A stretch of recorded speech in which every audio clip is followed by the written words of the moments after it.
This is the Your Money Hour podcast. I am your host, Dakota Grady.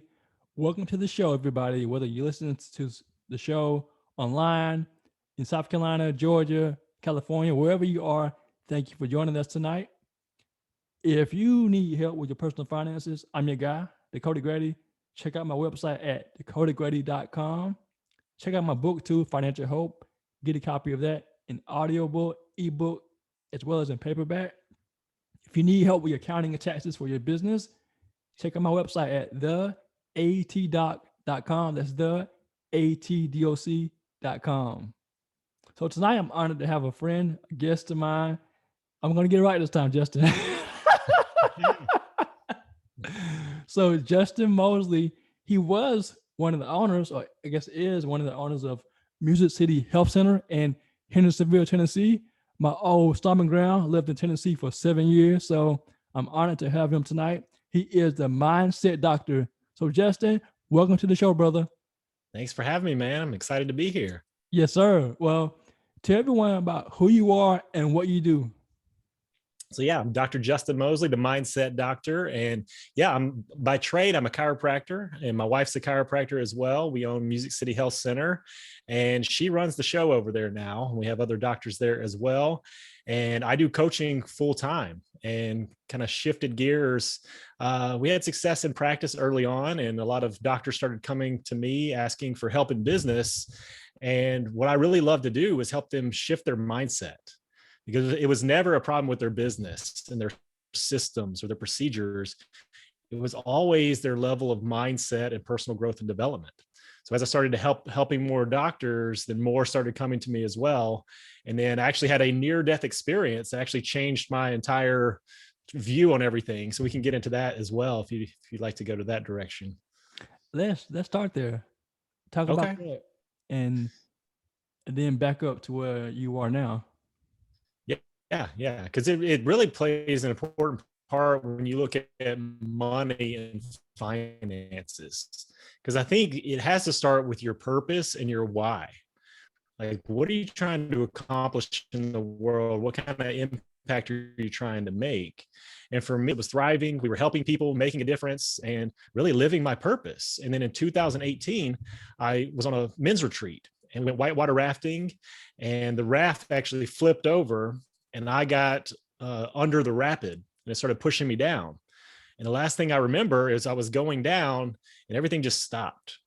And then everything just turned white. And it was the most peaceful feeling that I've ever felt in my life. Felt like maybe a Buddhist monk was meditating. It was so peaceful. And then all of a sudden I hear this voice that said, "Wake up." And in that moment, I woke up and I was stuck. I was actually pinned between two rocks underwater. And so immediately I started to push my way up and I couldn't move. And then finally my adrenaline kicked in and I pushed hard enough, or actually broke the buckle on my life jacket that was actually caught under the rock. And I was able to come back up. And in that moment, it made me realize we all question our purpose. Like, why are we here? What's our bigger purpose? But in that moment, I questioned, why am I still here? Because things could have been completely different for me. And like I said, I was living my purpose at the time. And at that time, I was already coaching and helping other doctors. But I realized I was living life way too small, that God put me here for a purpose that was bigger than what I'd even been doing. Because I was helping people on a small scale, but really I want to help people on a global scale. So in that moment is when I really realized, not only for myself, but how many other people are playing way too small. And that's what I love helping people, is to wake up and help own their power so they can live the abundant life that God called them to live. So it's just not scripture. God wants us to live abundantly, right? Not just Absolutely. to be safe. Yeah, no, that's exactly right. And that's what I love. It's like Jesus came so we may have life and have it abundantly. So yeah, that's what it's all about. So do you think you would have changed your life and doing what you're doing now if that hadn't happened to you? Yeah, because really at that time, I was just kind of coaching some other doctors behind the scenes. And then I started to question in 2019, I stepped back and I was like, if money wasn't an issue, if I could just do what brought me joy, what would I do? And I was like, I know from that experience that I'm called to help people at a bigger I just want to put out content on mindset and personal growth and development because it changed my life and I know it could change somebody else's life. But at first I was like, I don't even know if anybody's going to listen. And then that's why I started putting stuff out. I started a Facebook group that grew to 1,000 members in the first month. So I was like, all right, people are listening. So from there, people just kept wanting more. I started coaching more people. Now I coach all types of entrepreneurs and business owners. Yes, in business, but also just in life, because life is where it starts. You got to get your life right, get your mind right, and then you get your business right. Talk about the mindset, because without having the right mindset, you can't go basically anywhere, because our thoughts become reality. So, for example, I had a thought of writing a book, and now my book is out, but it started with an idea. Talk about how important it is, and then talk about, if you can, the subconscious mind. Because I read the book, Think and Grow Rich, I think. Yeah. Talk about that, if you could, just those dynamics of the mindset, please. Yeah, and Think and Grow Rich is one of my favorites. I read it every couple of years, and I've been reading it for years because there's so many great principles in that book. And really, his whole premise wasn't being rich, money rich. It was being rich in your mind.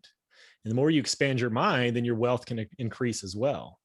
But like you said, it starts with an idea and a belief, because our beliefs determine our thoughts, which determines our actions, which determines our results. So if we're not thinking bigger thoughts and having bigger desires and want to do bigger things in the world, then we just stay small.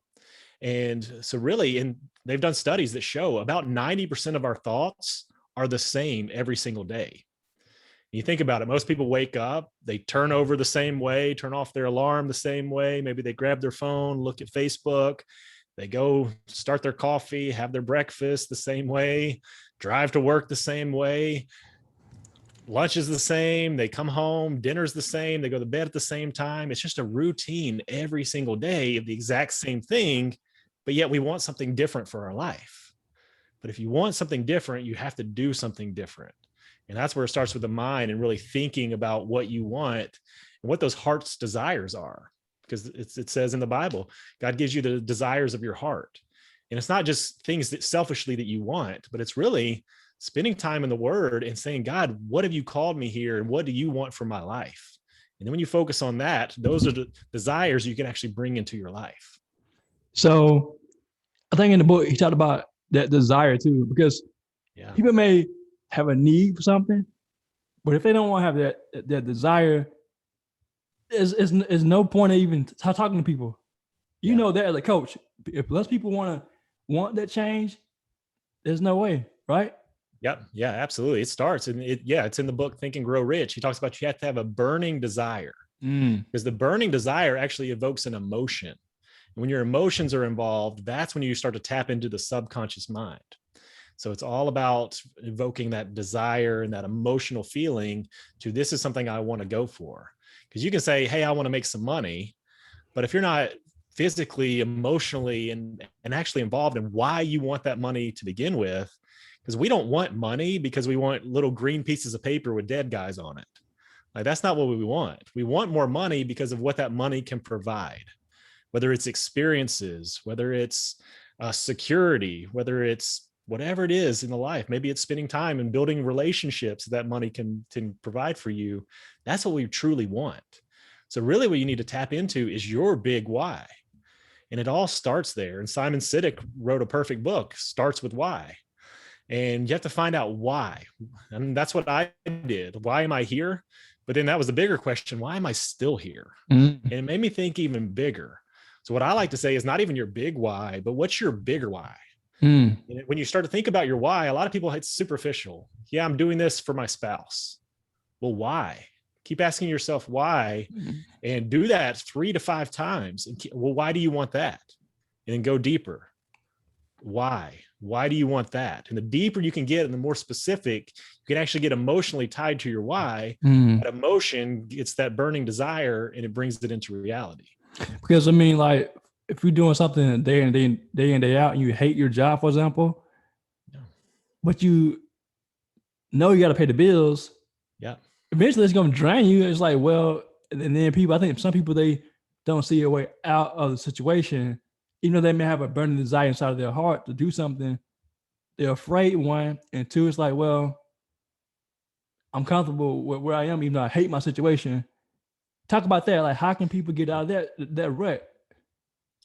Yeah, and being comfortable is one of the biggest things that keeps people settling for mediocrity, Mm, because they stay in their comfort zone. And I learned from Pastor Stephen Furtick years ago. He said it's time to exchange your comfort for your calling. mm, Exchange your comfort for your calling. And because, yes, I get it, you've got to pay the bills, but if you don't have a burning desire to do something else, you're going to be stuck where you are and continue to live in that cycle. And like you said, that will drain you. You'll get burnt out. You'll get frustrated. So why don't you, yes, be in your job to pay the bills, but then start, like you were saying, have your mind on something bigger. What else can I do? Maybe there's a skill that I can learn. Maybe there's some more training that I can get that makes me more valuable in my job, that allows me to make more money here. There's always opportunities, but it starts with thinking bigger. And yeah, then that's where it all comes from. I know that you're big on personal development. I think you talk about some stories how you. I think you read one book by. I know the guy's face. I'll let you tell it. But talk about how personal development has helped you in your business and your life. Yeah, and it started. I read my first personal growth book from Tony Robbins when I was Thank you. 16. Thank Yeah, you. when I was 16, I read. I actually got the book right here for those watching on video, Awaken the Giant Within. And huge book, but all about, it showed me what's possible. When you change your mind, you can change everything. And even in Tony Robbins talks about it, when your why is big enough, you can accomplish any how. Because most of the time we think about, how am I going to do this? How am I going to move to a different career? How am I going to do this? Well, if your why is big enough, you can accomplish any how. So, and then from there, like, that got me hungry to study personal growth and development. So for the last 5+ years, I read over 100 books a year. Wow. Because I'm constantly just consuming knowledge, because it allows me to take that knowledge to other people, because that's ultimately my why. Like, I want to help 1 million people better their lives by owning their power so they can live the abundant life that God called them to live. Mm. So earlier this year, I think you and a friend of yours did a workshop, and I attended it. Talk Yeah. about that. How you all go through the transition of helping people to find their why. And Yeah. And that's the hardest thing. And is because we're constantly thinking about all the stuff we have to do.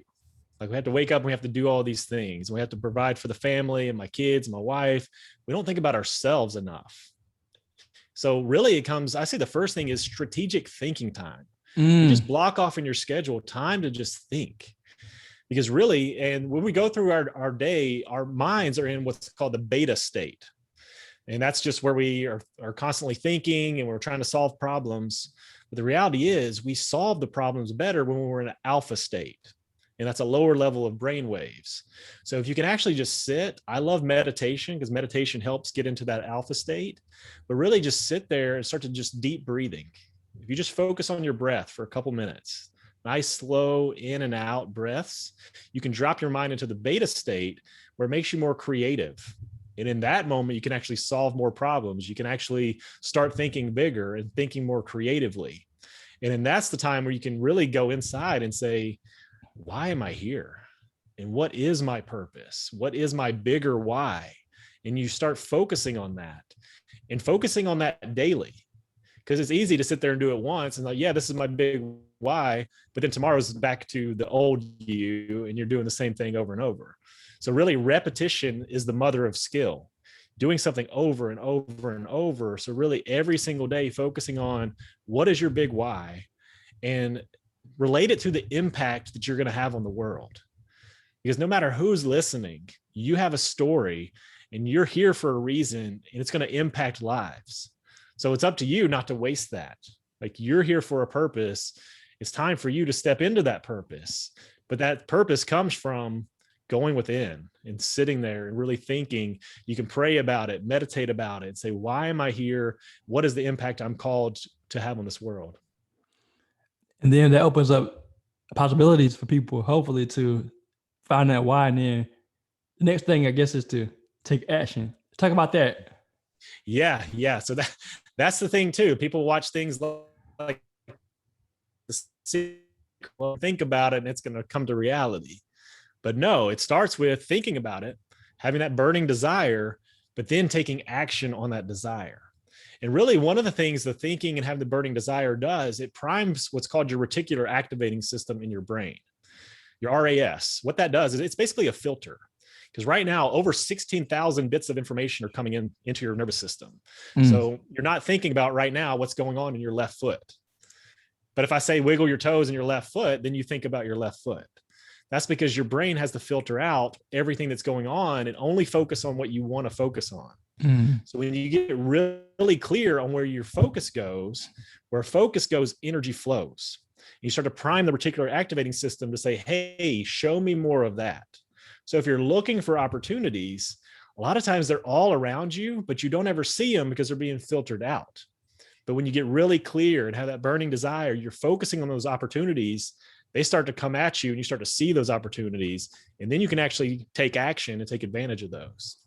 So when you started your business, how did you get your business from where you were to where you are now in terms of getting clients, getting yourself out there to grow it to? Because you're pretty well known, obviously, because I think you had, like, if I'm not mistaken, one of your clients is Lecrae, right? Yeah, we've worked with a lot of high level people as far as like artists, musicians, actors, entertainers. But really, I mean, and we were very blessed from the start to take off and do really well in practice. And really, I think it comes down to three things. You have to have the mindset, the heart set, and the skill set. So, and those are all things that you can work on. So if you don't have you need to up your skill set. Maybe you need to become a better speaker. Maybe you need to become better at sales or marketing. Those are all skills that you can learn. The heart set, though, that's your passion. That's your bigger why. That's your purpose. And for us, that's what really helped, because we started our business, and I've started multiple businesses now on these two things. One is that Jesus didn't come to be served, but he came to serve. So I'm going to serve in that same manner. And then also the other one was the Zig Ziglar quote, you can get anything you want in life if you help enough other people get what they want. So based on those two things, it was just a heart of service. And we just went out and served the community. And a side effect of that service was business growth. Wow. Yeah. Jesus, man. I mean, he's a perfect example of service, right? Yeah. Can't get wrong with that. Absolutely. Yep. Yeah. So for those who don't believe in Jesus, can it still work for them too? Absolutely. Because no matter what you believe, you get what you put out. So if you go out and spread love into the world, more love, more joy, more peace is going to come back to you. And money is just an energy. So the more energy you put out into the world, the more progress you make, the more action you take, the more energy comes back to you. So again, everything takes money, no matter what you're trying to create. And I look at Mother Teresa. She was poor. She was like that, the stereotype of what it's like to be humble and to be poor, but she had a lot of money that ran her operation. She had people that flew her on private jets to different places and different things that she was doing. That takes money. So no matter what you're going to do, and I know for you got big things that you're trying to accomplish, and it's not just so you can make a lot of money. It's all about the impact that you want to make.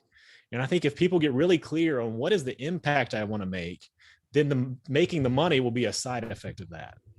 Yeah, that's the thing. I mean, you got to have that why, because if you don't have a why, you're just wandering through, just going through life, wondering. Yeah. So talk about how I think you had a story about you speaking. You were afraid to speak on the stage or something like that. Talk about that, how you overcame that fear. Yeah. And it goes back to like, I'm severely introverted. Like I'd rather be sitting at home reading a book than speaking. But I knew that God had put on my heart that I had a message that I wanted to bring to people, and I wanted to impact people. And I knew that to be able to do that, I had to learn to speak. And I remember even in college, I took a speech class, and I remember standing in front of the room, my hands were shaking. I was trying to look at my note cards. My voice was shaking. I was like, man, I never want to speak in front of anybody again. But I knew, and it goes back to exchange your comfort for your calling. I knew I had a calling on my life, and that's what made me overcome the fear. So again, it's that burning desire. The burning desire was, I want to help people and I want to make a difference and have impact. So that made me overcome the fear. me. Then there was another level. Once I started speaking all over, then I was like, I don't want people to think that it's about me and my ego, because I wanted to humble myself. So really, I have to keep myself in check of like, hey, this is my heart. Like my heart is to serve and to help people, because some people, as they get to a certain level, then it is about the money and about the things and all of this, and they forget that heart piece. So for me, it's always going back to, where is your heart? And the heart for people. And no matter what I do now, even this, whether it's I'm speaking to you, the people listening, or if I'm speaking on a stage in front of a couple thousand people, I walk out there, before I even go out, I'm saying in my mind to the audience, I love you. I love you. Because I'm here to spread that love as I'm speaking. And when I do that, there's an energy. We talked about the energy just activated. And that's where people can receive the message, take action on the message, and then get results from the message. Yeah, so again, man, that heart is like, when you connect with people, then people can receive the message. And then if they really, really want to connect, they take the action.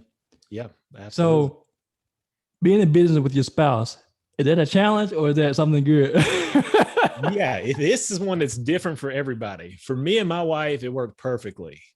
And we have other friends that are in business together, and like they couldn't do it. They had to go start separate businesses because it just didn't work. But for us, one of the things that worked is we both had different strengths, and we honored each other's strengths. That I was good at certain things, she was good at certain things, and we both helped edify each other's strengths, and they made up for each other's weaknesses. So for us, it worked really well, mainly because we honored each other. So we talk about, I guess, your successes. What are some of the failures that you've had that you learned from during the years? Yeah, man, there's a lot. And that's the thing in business. Like people think it's a misconception. They see somebody's successful, they think, oh, it was easy for them. And no, that's never the case. Entrepreneurship, business in general, there's ups and downs along the way.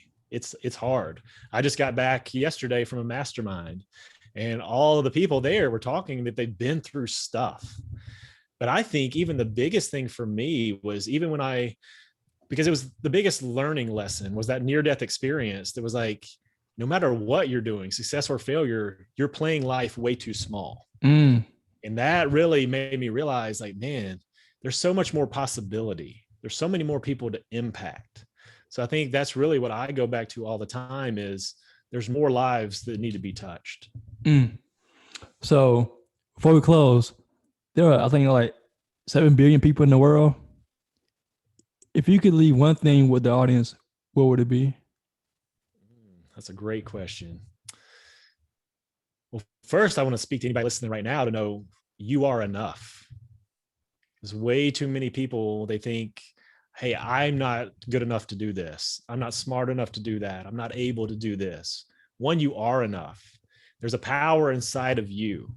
And the word says, greater is he that is in you than he is in this world.